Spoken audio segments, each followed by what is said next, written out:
Gəlir və zərərin ümumi mənzərəsini görmək üçün maliyyə hesabatı bölməsinə daxil oluruq. Burada gəlir və zərərlər səhifəsində bütün göstəricilər aydın şəkildə təqdim olunur. Eyni zamanda statistik vəziyyəti də izləmək mümkündür. Başlanğıc və bitiş tarixlərini qeyd edərək, istənilən tarix aralığında gəlir və zərər məlumatlarını əldə edə bilərik.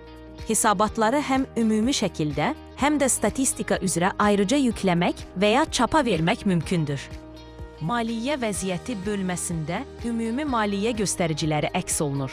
Burada istədiyimiz hesabat ilini seçərək, həmin ilin maliyyə vəziyyətinə baxa bilərik. Eyni zamanda valyutanı dəyişməklə, seçilmiş valyutaya uyğun maliyyə mənzərəsini də izləmək mümkündür.